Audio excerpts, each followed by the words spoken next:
2025 is clearing its desk. Can you believe it? Looking for its coat, and the year is getting ready to head for the door. I trust it was a good year in your life.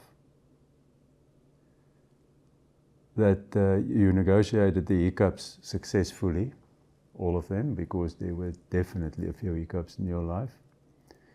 And that you didn't forget to celebrate the things we often take so for granted in life, in our busyness.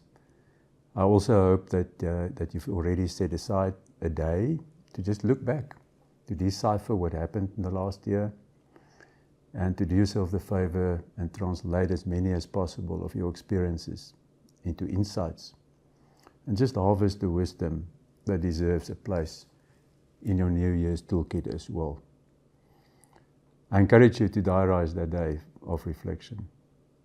Your 2025 experience has a few gems to leave with you.